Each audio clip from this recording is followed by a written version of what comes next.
para las elecciones primarias 2025. 13 de diciembre, sorteo para la ubicación de movimientos en la papeleta, papá. 18 de enero, inicia periodo de propaganda electoral. 18 de enero. Enero, febrero, bueno, es poco realmente. ¿Y todas estas que han estado qué son? ¿Cómo aquí? Aquí, es un potrano esta papada. Bueno, ¿a partir de cuándo van a estar abiertas? ¿Se puede hacer concentraciones abiertas? Quique, buenos días, ¿qué tal? ¿Cómo está, don Enrique? Bienvenido, abogado. Abogado y notario. Un gran placer, Ronnie, estar con usted aquí en el mes de la patria. Tal vez aportamos algo bueno para este país que está tan enredado, tan convulso. Mire, el tema electoral es un tema apasionante. Sí. Porque yo digo que el Consejo Nacional Electoral debe tener, digamos, la sabiduría para saber manejar, digamos, todas las crisis, todas las realidades políticas que se le van a ir presentando. Y le doy un ejemplo. Nadie creía que en el 2009, cuando ya habían pasado el proceso electoral primario de todos los partidos, iba a haber un golpe de Estado y 4 meses antes de que se llevaran a cabo las elecciones, iban a haber elecciones. Y se tuvo que manejar una crisis real de tipo político que avisoraba, y muchos le apostaban a que no hubieran elecciones, sino que se mantuviera el statu quo. Segundo, el tema electoral siempre ha tenido sus bemoles, sobre todo en el tema financiero, que es un tema que en su debido momento nosotros propusimos incluso que se incluyera constitucionalmente para que fuera ya el Estado previendo cada año los fondos, no hubiera este tipo de discusiones que se están dando. Tengo entendido que las bancadas de oposición se han opuesto, fuertes, en este caso Partido Liberal y Partido Nacional, se han opuesto a la reforma, ¿verdad?, a la ley electoral que se está haciendo en cuanto a la aplicación del TREP y del sistema biométrico, que eso no permitiría la inflación, ¿cómo se llama?, ¿no? Que inflen votos y que inflen sobre todo las actas, que ese ha sido un comportamiento, Quique, un comportamiento casi normal, ¿no?, que se ha normalizado, sobre todo en la elección interna. A mí me contaron que en la elección interna del Partido Nacional la vez pasada, alguien que tiene por qué saberlo me dijo, ¿sabes vos dónde llenaron las actas?, me dice, del Partido Nacional, de la interna. No le en el Comité Central. Sí, el Comité Central llenaron las actas. Ahí se pusieron de acuerdo, y el acuerdo que no lograban era si en la primera iba Eval o Pedro Chávez. Ajá. Que después uno no salió y el otro salió apretado, ¿no? O sea, que es que sí se confirma que fue que los colocaron de dedo ahí. Ronnie, mire, el sistema democrático hondureño está colapsado. Hay que empezar con eso. Es decir, es un sistema, y oiga lo que le voy a decir porque me parece que es una contradicción que un exmagistrado del Tribunal Supremo Electoral le esté diciendo esto. Es un sistema antidemocrático. Y me pregunta usted, ¿y por qué es un sistema democrático? Porque aquí, ¿antidemocrático? Sí, antidemocrático. Porque aquí no se respeta la voluntad de la mayoría. ¿Y por qué no se respeta la voluntad de la mayoría? Porque usted escoge el presidente por minorías. Entonces, no es representativo de la voluntad popular. Ese fenómeno se cortó en el proceso pasado y se inició en el 2009 con el tema del golpe de Estado. ¿Por qué? Porque surgió una nueva fuerza electoral que se llama Libre, que es verdaderamente una fuerza electoral que hace la diferencia, o hizo la diferencia en aquel momento, para poder determinar de que no hay nadie en este momento que tenga la voluntad de la mayoría del pueblo hondureño. Eso lo entendió Libertad y Refundación, hizo en el 2017 su primera alianza política, que después la vuelve a hacer en el 2021, y esa alianza hace que Xiomara Castro de Zelaya tenga la mayoría absoluta de los votantes, a pesar de que el sistema es antidemocrático. Pero ahora, si volvemos a ese sistema y volvemos a aplicarlo, lo que va a suceder es que si nadie tiene la mayoría de votos o no se vuelve a conformar esa alianza, usted va a salir con un presidente que va a tener el 25, 27% de la votación y el 75% de la votación en contra. Por eso es que Juan Orlando Hernández, que está en Nueva York, pudo ganar el primer proceso electoral antes de la reelección, por esa división que se dio del electorado. En el 2009, la Comisión de la Verdad presentó un informe que se llamaba Para que los hechos no se repitan. Y ahí establece cuáles son las cosas que nosotros como país requerimos reformar para tener una estabilidad política. Vamos a irle a consultar al pueblo cuáles de esos 2 ciudadanos que sacaron la mayoría de votos, pero que sacaron más votos, pero que no alcanzaron la mayoría, tienen que volverse a enfrentar para que el pueblo decida quién, a través del voto mayoritario, alcanza la representación del país. Eso es un tema que ha estado en discusión, el Partido Liberal lo ha propuesto en el Congreso Nacional de la República, pero no ha caminado porque cada quien lleva agua a su molino y generalmente quien está en el poder no quiere que se haga esa reforma porque consideran que esa reforma los perjudica en determinado momento. Ahora, usted hablaba de uno de los temas que para mí es de mayor importancia, Usted dice que se inflan los votos, que las actas se manipulan, que la gente no quiere sistema de transmisión de resultados. Es que si usted no le quita, digamos, el pecado original a la manipulación, no va a tener procesos electorales limpios. ¿Cuál es el pecado original de los procesos electorales? Los propios partidos políticos, que se sientan en la mesa electoral receptora y le entregan a usted una credencial en blanco y nadie sabe quién va a ningún lado. Y entonces se vuelve un mercado persa de credenciales. Y además se presta mucho al tráfico de influencias, a la compra de voluntades y a la injerencia incluso en narcotráfico, que eso sucedió con el proceso electoral del 2017-2021 y que obviamente nos tiene en este momento en una situación muy complicada. Temas que hay que tocar profundamente: la tecnificación de los resultados electorales, la ciudadanización de la mesa, el financiamiento electoral y además la función de los medios de comunicación en los procesos electorales. En países como México, cada quien tiene una franja mediática de acuerdo a lo que entiende, y los medios de comunicación no pueden facturarle a nadie, no pueden prestarse para que el mejor postor le venga a presentar, sino que tienen una franja que cada quien utiliza. Gratuita. La paga el Estado. Sí, porque creo que en lo que más se gasta, en lo que más gastan los partidos y los candidatos es en el tema mediático. Por ejemplo, Ronnie, ¿usted sabía que, por ejemplo, este canal de televisión está autorizado para usar la onda hertziana o la onda satelital Del espectro radioeléctrico. del espectro radioeléctrico, pero se la presta el Estado? Exactamente. Es del Estado. Es del Estado. La propiedad es del Estado. Ok, Sí. entonces cuando el Estado quiera, simplemente recoge nuevamente su onda. Entonces, para que usted tenga derecho a usar esa onda, usted tiene que hacer una serie de compromisos con el Estado. Y uno de los compromisos que los medios de comunicación deben de hacer con el Estado es la democracia y su consolidación. Y debe de dar, así como hay cadenas nacionales que no se pagan, ¿verdad? Que acaba de pasar esa cadena nacional. Esa cadena nacional están todos los medios de comunicación obligados a hacerlo. Pues dentro de sus obligaciones debería estar también la obligación del tema democrático para que los procesos electorales no sean procesos electorales que estén contaminados con quien más dinero tenga, que también conlleva, ahora que lo hemos estado viendo, el tema del narcotráfico. Así que son temas que falta mucho por crecer. Normalmente los consejos electorales, siempre después de pasar un proceso electoral, y esta fue una experiencia que nosotros conocimos, sobre todo del órgano electoral panameño, que tiene un gran prestigio a nivel centroamericano, es que recién pasado el proceso electoral, el órgano electoral se reúne con todas las fuerzas políticas y dicen, esto falló en el proceso electoral. Hay que mejorarlo de esta forma. Y se sienta, y el primer año de gobierno someten todo al Congreso Nacional de la República, porque aquí creen que las elecciones se hacen en un día. Las elecciones no se hacen en un día. Para que una elección esté con los estándares de calidad internacional, deben de prepararse, Ronnie, por lo menos con un año de anticipación. Mínimamente. Y ahorita ni siquiera el dinero tienen para poder empezar a comprar, ni siquiera el papel higiénico del Consejo Nacional de Elecciones. Dice Quique que en primera instancia hay que revisar el papel de los partidos políticos. Los partidos políticos, y eso hay que explicarlo a la gente, son los que realizan el proceso electoral interno.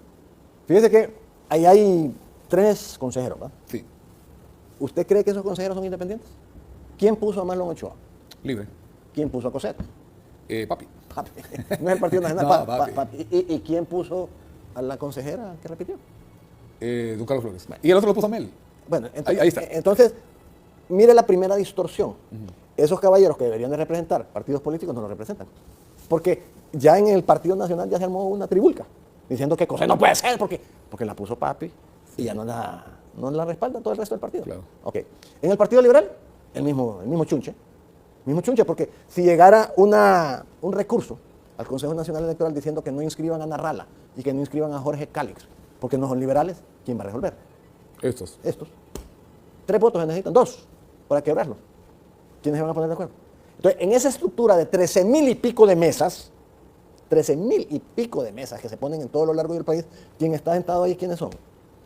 Uno del Partido Liberal, uno del Partido Libre, otro del Partido... Y los otros los tiraron fuera ya porque ya no los quieren ahí. Entonces, esos 3 son los que supuestamente representan. Y ahí es donde empieza entonces el meneo político, la corrupción política, el narcotráfico político, las influencias políticas, la compra de credenciales. Ahí abajo es que se da. Y ahí los que son expertos en eso son los líderes locales. Y se lo digo porque así le pusieron y le robaron las elecciones a Luis Zelaya en el pasado proceso electoral. Fíjese cómo es ese Consejo Nacional Electoral, que su servidor iba de presidente del Consejo Central Ejecutivo del Partido Liberal. Iba de primero en la lista. Salió el segundo de la lista, integraron el tercero de la lista, pero no integraron el primero de la lista. El primero de la lista, que era yo, le pagaron el borrador electrónico. Entonces, ¿cómo va a tener usted confianza en lo que se está haciendo en un órgano electoral que integra los puestos de elección popular, a veces como le da la razón o le da la gana a cada uno de ellos? Y además, que hay una variante, Ronnie. La variante es que los procesos primarios son manejados por los partidos, en mayoría, y asistidos por el Consejo Nacional Electoral, a diferencia de las generales. Entonces, todo lo malo de los partidos políticos repercute en el Consejo Nacional Electoral. ¿Cuál fue el proceso más desastroso interno que se ha dado? El pasado. Fue un lío de 11.000 demonios. Por lo menos en el Partido Liberal, que se robaron las elecciones, fue un proceso caótico, no digamos en el Partido Nacional. Entonces, ¿qué pasa? Eso se traslada y contamina al Consejo Nacional Electoral. La verdad es que cada partido debería resolver sus problemas, hacer sus propias elecciones. No le debería pasar esa factura enorme al país. Que lo resuelvan, si de todos modos ahí escogen lo que le da la gana. Los 1.492 millones son solo para el proceso interno. Y general. Y general también. Sí, sí. Ah, bueno, para un montón de pistas. Un montón de pistas. ¿Está apoyando a Luis o cómo van a quedar ustedes? No, mire, Antes de irme a la pausa. necesitamos volver de la pausa para decirle todo lo que le tengo que decir del partido. Bueno, hagamos la pausa. Vamos a hacer la pausa y me responde. Sí, claro. Y me responde. Para que me dé chance de decir de explicar. todas las barbaridades que tengo que decir. Sí, pues ya está Luis Zelaya, que lo vemos que ha agarrado fuerza. Anda Maribel Espinosa, está Salvador Narrala y está Jorge Cálix, que pareciera que el oficialismo del Partido Liberal, el llanismo lo está acuerpando. O sea, por todo lo que se puede observar. Pero bueno, ¿con quién va? Ya se decidió aquí, ¿cómo está? Ya están definidos los candidatos en el Partido Liberal. Bueno, precandidato. Bueno, mire, lo bueno del Partido Liberal es que está tan malo. Yo realmente tengo 65 años y en mis 65 años, que incluyen parte de la trayectoria de mi abuelo, que fue el último vicepresidente en la fórmula con Villada Morales. Mi padre, que quiso buscar también la candidatura presidencial, nunca había visto una situación, digamos, tan atípica dentro del Partido Liberal de Honduras. El partido obviamente ha venido desquebrajándose. El 2009 le causó una herida muy profunda a lo que significa la estructura partidaria, pero además la ideología partidaria, Ronnie. No solo es un tema de estructura. El partido, a partir de esa fecha, no ha tenido, digamos, la posibilidad de acceder al poder, pero lo más importante no es eso. No ha tenido ni siquiera la oportunidad de hacer una correcta oposición. ¿Y a qué es lo que me refiero? Después del 2009, en la época, digamos, de Pepe Lobo, donde desperdiciamos, a mi juicio, incluso la coyuntura de ese golpe para poder llegar al poder de la nación. Si usted se recuerda, Ronnie, Elvin Santos iba 20 puntos arriba de Pepe Lobo. ¿Qué evita que Elvin llegue a ser presidente?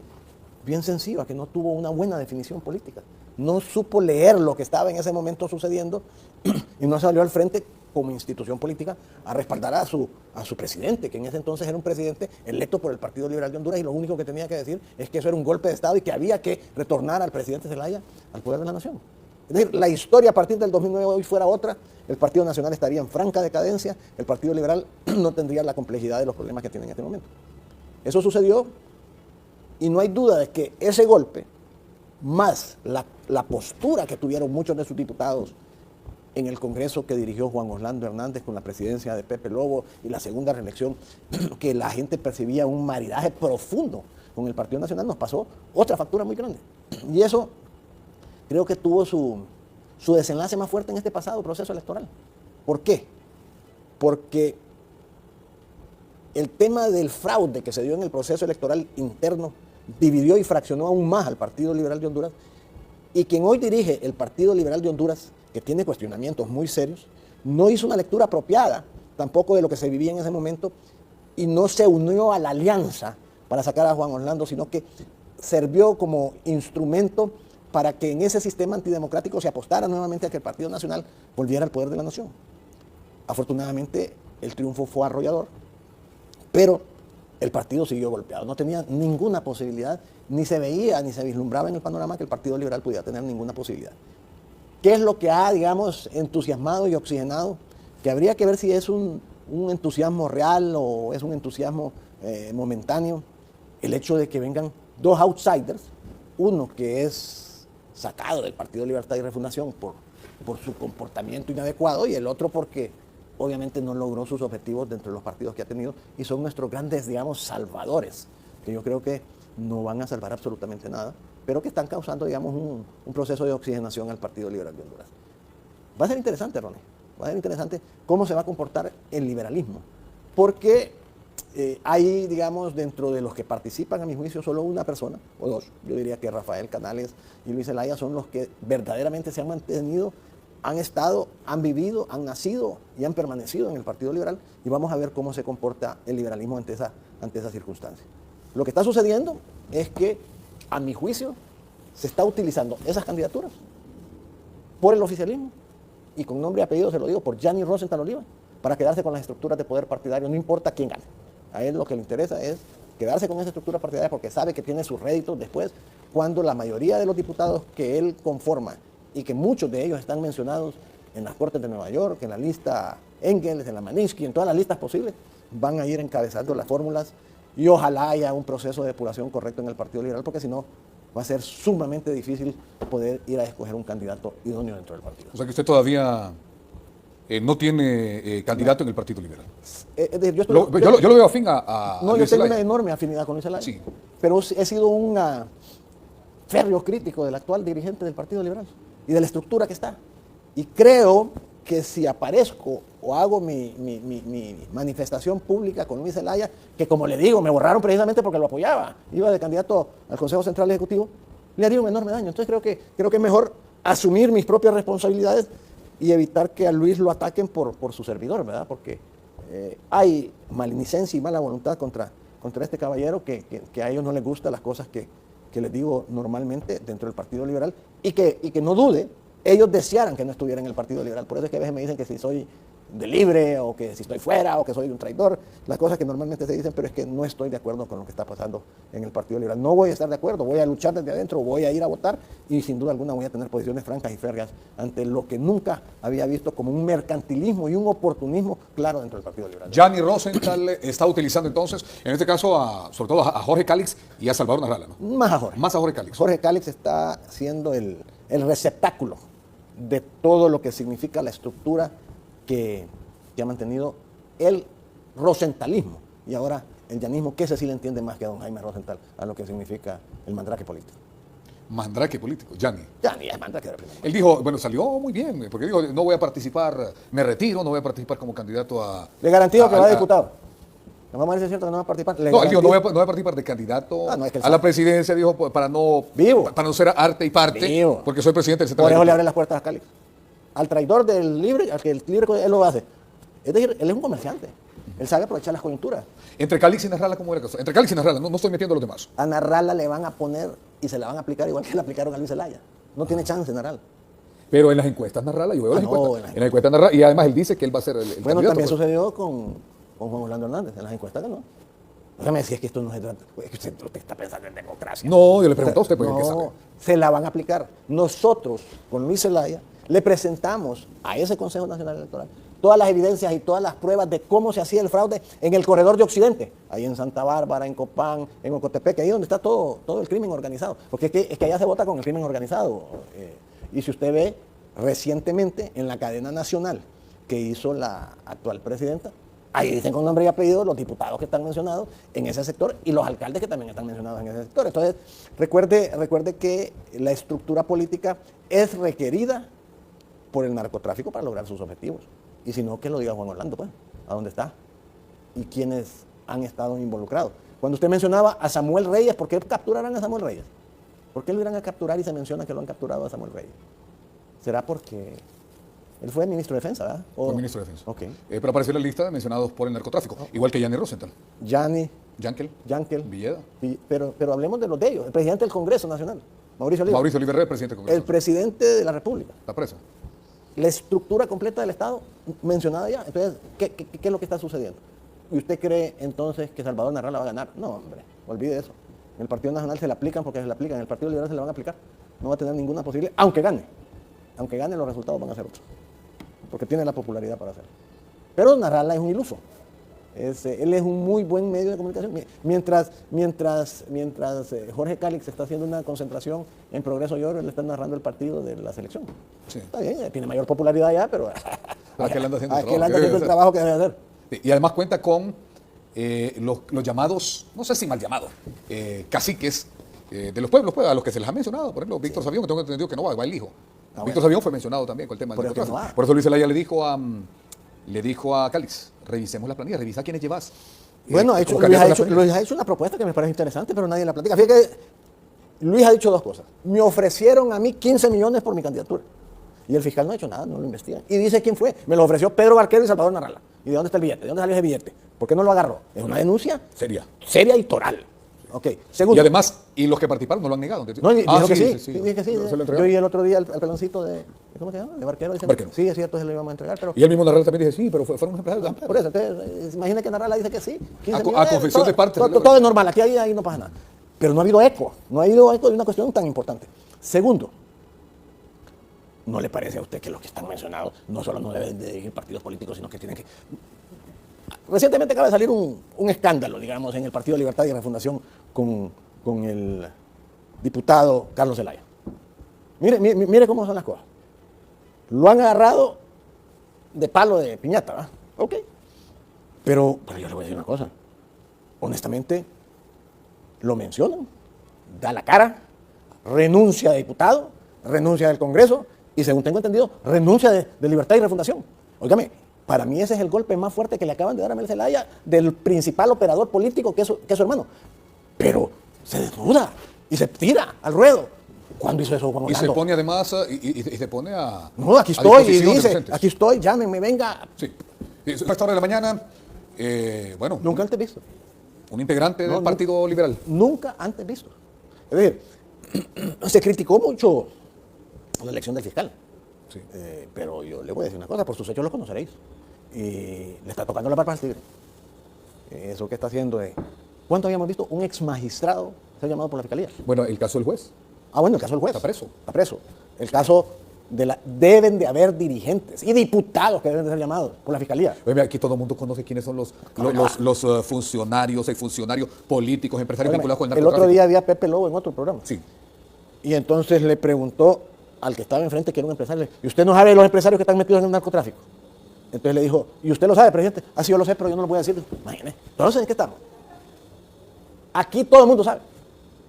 Todo el mundo sabe quién es. No, es que me dijo el otro día un amigo, me dice, oye, ¿y es que acaso los narcos no andaban a pie, no compraban carros? ¿Acaso los narcos no metían el pisto en los bancos? ¿Acaso los narcos no tenían empresas? ¿Acaso los narcos no? Y me empezó a decir un montón de cosas. Ese pisto pasó por aquí, pasó por todo el mundo. Por todo. Bancos. Y por todo va. Ejército, policía, jueces, magistrados. Óigame, si lo que andan buscando ellos es el poder. Mira, el poder, porque con el poder te pasa. Bueno, la crisis que se generó en el Congreso, recién ganado el proceso electoral, ¿por qué fue en el Congreso Nacional de la República? ¿Por qué 26 diputados del Congreso donde se escogió a Mauricio Oliva, según las Cortes de Nueva York, recibieron el billete del narcotráfico? Por favor, porque después digo yo, sí. Allá lo dijeron. No es un chisme. No es un chisme, lo están diciendo. 24 de los 27 recibieron, solo 3 no recibieron. Y la pregunta es, ¿sí? Cuando usted le pregunta a uno de ellos, oíme, fíjate que te tienen con un video grabado. Y dice, sí, me di cuenta que me tenían grabado y entonces ya no hablé. ¿Te crees eso? Aquí a nadie que agarran es culpable. Aquí todos los que han agarrado son inocentes. Y cuando llegan allá, todos son culpables. Entonces, es una situación muy compleja, una situación muy difícil. El fiscal está tocando las barbas al tigre. La barba al tigre. Hay que ver hasta dónde llega, o si el tigre le tira un zarpazo y se come al fiscal, ¿verdad? Pero hasta el momento yo creo que debe de seguir en ese tipo de circunstancias. Estamos cerca de un proceso electoral.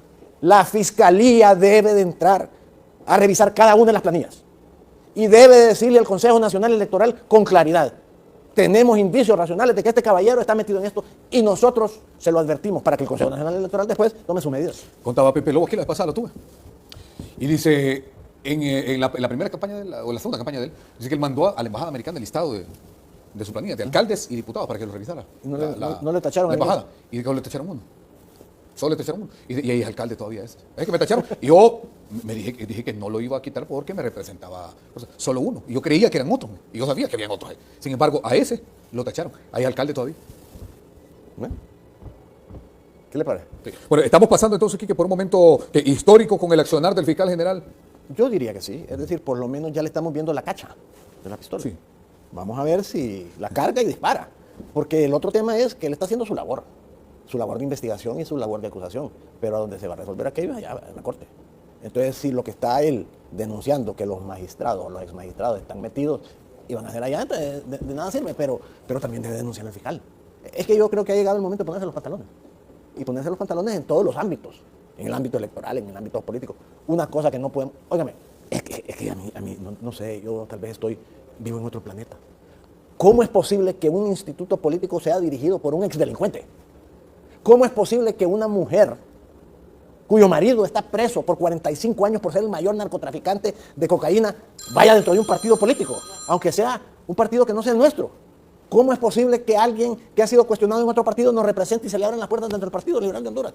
Son cosas que no tienen, digamos, cabida en mi amplio seno, no son cosas congruentes, no las entiendo, y obviamente yo creo que ha llegado el momento de que cada uno de nosotros juegue el papel que le corresponde, porque estamos ante una crisis o una posible crisis que se puede repetir.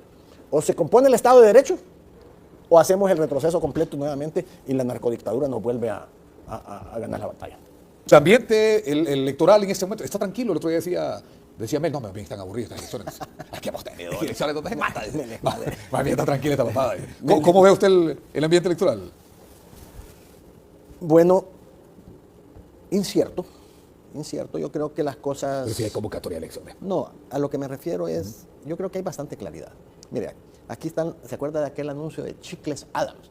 Los que están a favor de los que están en contra y los que están en contra de los que están a favor. Así está el país ahorita, como Chicles Adams. Yo creo que todo está definido. El anti-Jo se ha convertido en un anti-Mel. Y Mel, que ahora está junto con Libre en el poder, va a hacer lo que tenga que hacer para mantenerse en el poder.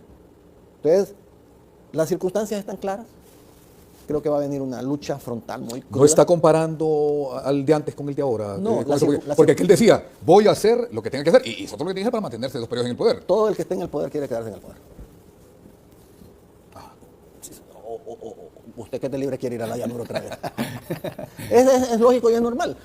¿Por qué Cálix y Salvador tienen cabida en el Partido Liberal? Porque creen que con esas figuras mesiánicas regresamos al poder. Vamos a ver si es cierto. Para mí es una situación circunstancial ilusoria. Una ilusión. Es una ilusión. Aunque llegara a ganarse, no va a llegar el Partido Liberal al poder. Van a llegar ellos al poder. Hoy, el narcopartido, no lo digo yo, lo dicen las Cortes de Nueva York, del Partido Nacional de Honduras, sabe que eso que está sucediendo con el fiscal, más temprano que tarde, les pisa los talones. Entonces, toda la estructura que se mencionó, mire, la cadena nacional, a mi juicio, produjo un efecto. Ya los nacionalistas saben que les van a medir la chaqueta, doctor. Y ellos, como un tema de sobrevivencia, van a hacer lo que tengan que hacer para no permitir que los persiga la justicia por todo lo que hicieron en el pasado. Nosotros tenemos un ex convicto dirigiendo el partido. Y el Partido Nacional tiene a un prófugo dirigiendo su partido. Eso le denota a usted el deterioro político que se está viviendo. ¿Qué es lo que anda buscando entonces Libertad y Refundación? Hombre, ante esta circunstancia, ganar la base. Por eso es que me llamaba la atención la declaración que había hecho Marlon Ochoa antes de irse para el Consejo Nacional Electoral, que dijo, la presidenta ha ordenado recoger todos los fondos para invertirlos en educación y hospitales. Porque una cosa es estar aquí mediáticamente hablando con don Ronnie en aire acondicionado, y otra cosa es darnos cuenta si realmente lo que está haciendo el gobierno ha llegado allá. Que si el bono tecnológico llegó, que si las reparaciones de las escuelas se han hecho, si realmente ha habido mayor adelanto en infraestructura. Porque si eso lo siente el pueblo y lo percibe y lo vive, no importa lo que se diga aquí en los medios. Es decir, hay una identidad particular entre lo que me responde mi gobierno y lo que yo vivo dentro de mi comunidad. Eso va a depender en gran medida lo que pueda darle el triunfo a Libertad y Refundación, a esa identidad. Más lo que creo que va a suceder. En el Partido Liberal va a haber un parteagua. Y no sé si en el Partido Nacional. Mire, si llega a ganar Ana García, que me dicen y anda pisando los talones a Tito, el Partido Nacional es otra estructura.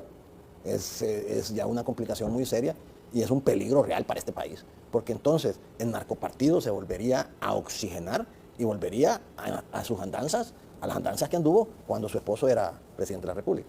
Y en el Partido Liberal, ¿qué es lo que puede suceder? Solo pueden suceder tres cosas. Uno, que vuelvan a hacer el fraude electoral y se la pongan a Salvador Narvala. Que sea Cáliz el candidato, vamos a ver cómo reacciona Luis, vamos a ver cómo reacciona Salvador y vamos a ver cómo reacciona Maribel. Porque el fraude lo van a poder hacer, pero a eso va a producir una reacción. La misma reacción que se produjo en la elección primaria anterior, donde muchos liberales, y me incluyo, decidimos que ante ese atropello era necesario unir fuerzas con la alianza para sacar a Juan Orlando del poder y se logró. Algo similar se va a suceder. Entonces yo no lo hago con los efectos de los calificativos, sino que no deja de haber circunstancias similares a las que se dieron en el pasado proceso electoral, nada más que los actores están en otras condiciones. Bueno, a ver qué ocurre entonces en el partido. En Libre está... En Libre no hay nada que decir. Es decir, vemos, digamos, que Libertad y Refundación permite esa dinámica de polémica dentro del partido. Es decir, que no deja de tener algo similar al Partido Liberal. Le mentan la madre del coordinador para abajo y de la candidata para abajo. Vamos a ver si ese proceso, que creo que está mucho más claro por la consolidación de su candidata, va a producir efectos a niveles de alcaldes y diputados. Me parece que ya los diputados que se tenían que ir ya se fueron. Ya se fueron a meter al Partido Liberal. Entonces creo que va a ser un proceso tranquilo, pacífico, con un resultado que ya más o menos todos prevemos. Lo complicado es el Partido Liberal. Partido Liberal, el Partido Nacional, ya usted lo mencionaba, dicen que está en equilibrio la cosa. Sí, porque imagínense, un hombre como Calidonio, que está mencionado allá también, apoyando a Ana. Va de alcalde con ella. Toda la estructura mencionada en Nueva York está allá. Entonces, hay un peligro. La pregunta es, ¿están participando para la vida política del país o están participando por otras cosas para en la cuidar. política? Para mí, andan buscando una coraza o un chaleco blindado para que no les vaya a salir la venada careta. Bueno, llamado a elecciones primarias 2025. Hay tres partidos políticos que van a participar en primarias. Partido Libre, Partido Nacional y Partido Liberal. Nada más no creo que el PSH y otros partidos tengan la capacidad de ir a un proceso electoral interno. Si me preguntan a mí, yo le tengo más miedo al interno.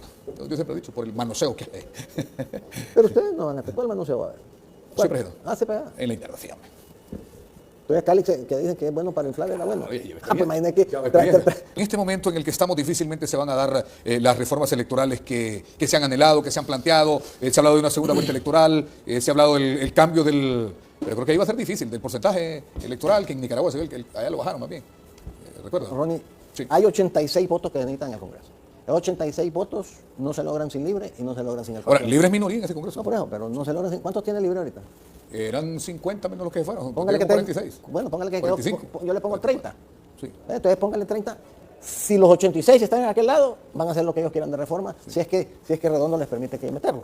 Si no, van a ver las reformas que ellos se van a poner de acuerdo.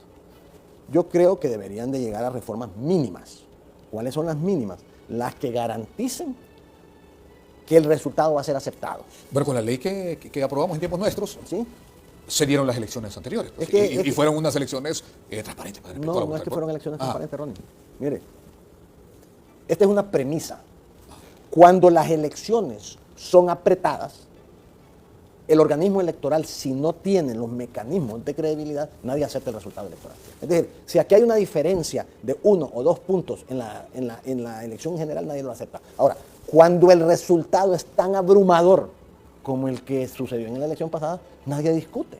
Incluso había conato de crisis en el Consejo Nacional Electoral porque el nacionalista no quería anunciar a pesar de la gran diferencia. Pero la gran diferencia es tan grande que le da tranquilidad al organismo electoral. La prueba de fuego la van a pasar con el Partido Liberal de Honduras en el Consejo Nacional Electoral. Esa va a ser la prueba de fuego del Consejo Nacional Electoral. Las elecciones generales obviamente van a necesitar que se hagan reformas. Si no hay reformas, alístense que vamos con las mismas reglas de juego y se va a dar un panorama nuevamente de alianzas políticas, porque así como están las cosas, a mi juicio, nadie gana solo.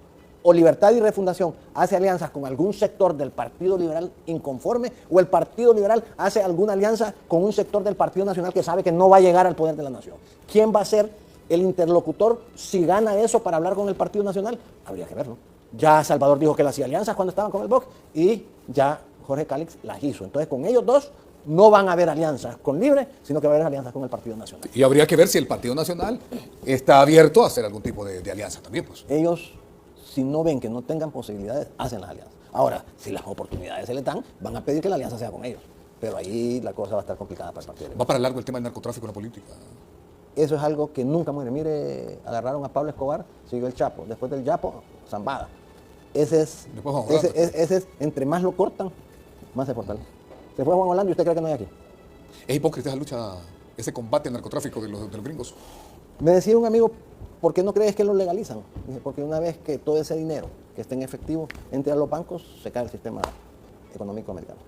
Es toda una temática, es más allá de la simple legalización. Tiene repercusiones, se caen las caretas de muchas cosas, el sistema financiero colapsa, hay mucho. Ahora, ha llegado a tal nivel de tecnificación ahora que la droga se paga con bitcoins. Sí. Entonces, son otros mundos. Yo no conozco ese mundo, pero hay mucha tela que cortar. Yo siempre responsabilizo aquí, que se lo he dicho aquí, de tantas cosas que tenemos aquí también, porque él fue autoridad electoral. Y Pero también se dio cuenta, ¿por qué no hizo la denuncia en su momento? No, si las hicimos. Porque para que no se quiere acordar. Primero, yo dije que había que revisar las actas, porque de acuerdo con las actas usted podía darse cuenta dónde estaba operando el narcotráfico. ¿Hubo inflación en el 2009? En el 2009, que ganó ¿La Pepe. elección? Sí. No, hombre, lo que hubo fue... Esa cantidad de votos que se sacaron ahí, no fue la gente que fue a votar. No, y ahí estaba aquí, que fue. fue la, aquí nos agarra muy tarde en el no, programa, vamos a hacer otro programa por eso. fue la votación con mayor abstencionismo, pero la que más votos tuvo. Es decir, quien dio la espalda fue el liberalismo que no estaba a favor del voto, por eso gana Pepe. Ahora, ¿por qué gana Juan Orlando en la primera? Y es interesante, porque el sistema ahí, ya con la inclusión de Libertad y Refundación como partido, no es el que saque la mayoría. Entonces, va Xiomara, va Salvador y va Juan Orlando, y va Villegas. Esa división... Se divide en cuatro. En cuatro. Usted divide la torta en cuatro, ganó el pedacito que más tenía, que era Juan Orlando. Sí, ahora, ¿qué sucede en la siguiente? Mel, que es un zorro político, entiende que esa división favorece al Partido Nacional y busca la alianza. Y ahí sí la busca con Salvador, y ahí sí gana, pero no la ponga. Sí. Y la otra también la vuelve a entender y gana. Es decir, si hay alguien que es víctima de esta injusticia electoral, es Libertad y Refundación. ¿Por qué no siguió usted ahí en el tribunal? Ah, usted sabe. No sé. Yo renuncié precisamente por las denuncias que hice, me quebraron los que estaban. ¿Quién se lo quebró? ¿Quién qué? ¿Quién se lo quebró? Los que pusieron a esos que están ahí. Usted sabe quién es. Gracias, Quique. Sí, hombre, vamos a hacer un programa un día para solo hablar de lo que ocurrió. Con aquel amigo que quiere hacer una, porque él anda con paja y le tira a matar. Tira. Tienen que hacer un caminando. No, vamos a hacer un programa con Quique de interioridades. Para hablar de interioridades de lo que ocurrió en ese tribunal. Me gusta, porque cuando el 2009 sucedió, yo le propuse a mis compañeros del Consejo Nacional, consigamos un historiador. Y habíamos conseguido hasta César Indiano, para que levantar una memoria histórica de lo que había sucedido. Porque le voy a decir una cosa. Oiga lo que le digo. Todos dieron la espalda, se chorrearon cuando el golpe. ¿Quiénes todos? Todos los que dicen ahora que son mandamases. No querían saber nada, era un miedo. Y los tres magistrados se tuvieron que echar esa responsabilidad. Y por eso tuvimos una reunión secreta y le dijimos, mira, David, Saúl, vamos a hacer esto todo por unanimidad, porque si no, esto no sale adelante. Aquí no van a haber elecciones. Había la intención de que no hubieran elecciones en Honduras. Gracias, Quique. Vamos a hacer ese programa. Enrique Ortez Sequeira nos ha acompañado esta mañana.